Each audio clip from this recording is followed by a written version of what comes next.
राधे कृष्ण आप सभी को। वैशाख मास महात्म्य अध्याय 12। यमराज कहते हैं ब्राह्मण, पूर्व काल की बात है। महिरथ नाम से विख्यात एक राजा थे। उन्हें अपने पहले के जन्म के पुण्यों के फलस्वरूप प्रचुर ऐश्वर्य और संपत्ति प्राप्त हुई थी।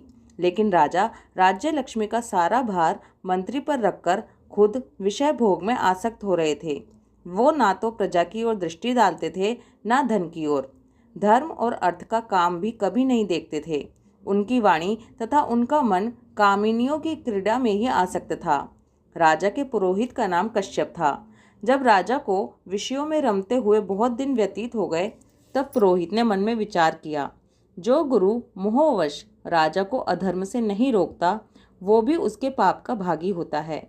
यदि समझाने पर भी राजा अपने पुरोहित के वचनों की अवहेलना करता है, तो पुरोहित निर्दोष हो जाता है। उस दशा में राजा ही सारे दोष का भागी होता है। ये सोचकर उन्होंने राजा से धर्म के अनुकूल वचन कहे। कश्यप बोले, राजन, मैं तुम्हारा गुरु हूँ, इसलिए धर्म और अर्थ से युक्त मेरे वचनों को सुनो। राजा के लिए यही सबसे बड़ा धर्म है कि वो गुरु की आज्ञा में रहे। गुरु की आज्ञा का आंशिक पालन भी राजाओं की आयु, लक्ष्मी तथा सौख्य को बढ़ाने वाला है। तुमने दान के द्वारा कभी ब्राह्मणों को तृप्त नहीं किया, भगवान श्री विष्णु की आराधना नहीं की, कोई व्रत, तपस्या तथा तीर्थ भी नहीं किया। कितने खेद की बात है कि तुमने काम के अधीन होकर कभी भगवान के नाम का स्मरण नहीं किया। अबलाओं की संगति में पड़कर विद्वानों की संगति नहीं की। जिसका मन स्त्रियों ने हर लिया हो, उसे अपनी विद्या, तपस्या, त्याग, नीति तथा विवेकशील चित्त से क्या लाभ हुआ है। एकमात्र धर्म ही सबसे महान और श्रेष्ठ है, जो मृत्यु के बाद भी साथ रहता है। शरीर के उपभोग में आने वाली जितनी वस्तुएं हैं, वे सब यही नष्ट हो जाती हैं। धर्म की सहायता से ही मनुष्य दुर्गति से पार होता है। क्या तुम नहीं जानते, मनुष्यों के जीव का विलास जल की उत्ताल तरंगों के समान चंचल और अनित्य है। जिनके लिए विनय ही पगड़ी और मुकुट है, सत्य और धर्म ही कुंडल हैं तथा त्याग ही कंगन हैं, उन्हें जड़ आभूषणों की क्या आवश्यकता है। मनुष्य के निर्जीव शरीर को ढेले और काट के समान पृथ्वी पर फेंक उसके बंधु बांधव मुंह फेरकर चले जाते हैं। केवल धर्म ही उसके पीछे पीछे जाता है। सब कुछ जा रहा है, आयु प्रतिदिन क्षीण हो रही है, ये जीवन भी लुप्त होता जा रहा है। ऐसी अवस्था में भी तुम उठकर भागते क्यों नहीं। स्त्री, पुत्र आदि कुटुंब, शरीर तथा द्रव्य संग्रह, ये सब पराये हैं, अनित्य हैं, किंतु पुण्य और पाप अपने हैं। जब एक दिन सब कुछ छोड़कर तुम्हें विवशता पूर्वक जाना ही है, तो तुम अनर्थ में फंसकर अपने धर्म का अनुष्ठान क्यों नहीं करते। मरने के बाद उस दुर्गम पथ पर अकेले कैसे जा सकोगे, जहाँ न ठहरने के लिए स्थान, न खाने योग्य अन्न, न पानी, न रास्ते का खर्च और न रास्ता बताने वाला कोई गुरु ही है। यहाँ से प्रस्थान करने के बाद तुम्हारे पीछे कुछ भी नहीं जाएगा, केवल पाप और पुण्य जाते समय तुम्हारे पीछे पीछे जाएंगे। अतः तुम आलस को छोड़कर वेदों तथा स्मृतियों में बताए हुए देश और कुल के अनुरूप हितकारक कर्म का अनुष्ठान करो। धर्म मूलक सदाचार का सेवन करो। अर्थ और काम भी यदि धर्म से रहित हों, तो उनका परित्याग कर देना चाहिए। दिन रात इंद्रिय विजय रूपी योग का अनुष्ठान करना चाहिए, क्योंकि जितेंद्रिय राजा ही प्रजा को अपने वश में रख सकता है। लक्ष्मी अत्यंत प्रगल्भ रमणी के कटाक्ष के समान चंचल होती है।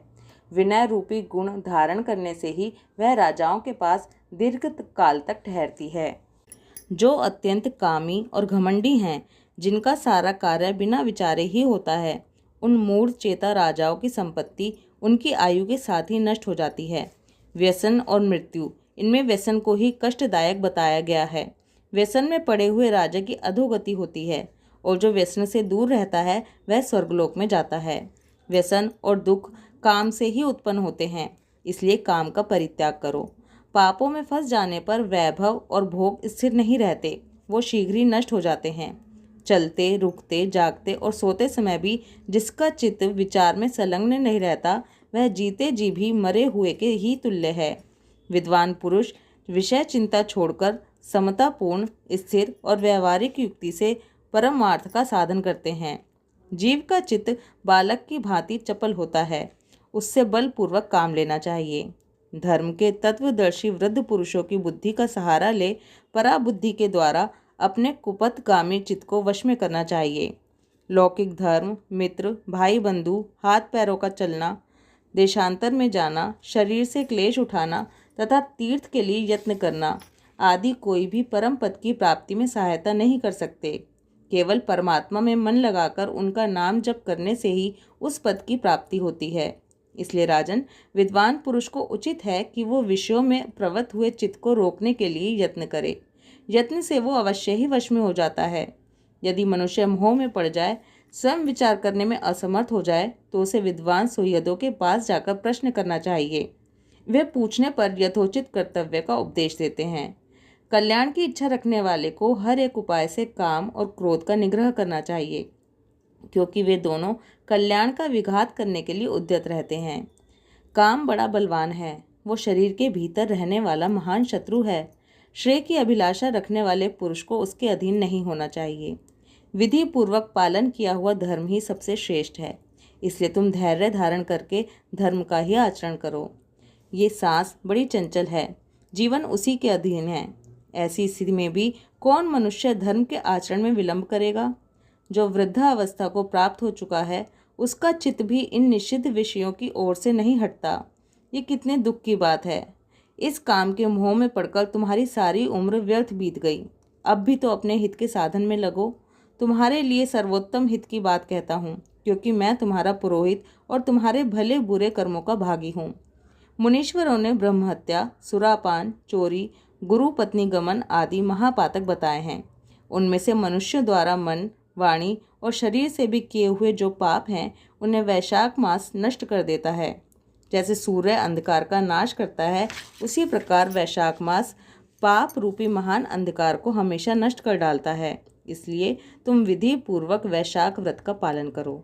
मनुष्य वैशाख मास की विधि के अनुष्ठान द्वारा होने वाले पुण्य के प्रभाव से जन्म भर के किए हुए घोर पापों का परित्याग करके परम धाम को प्राप्त होता है।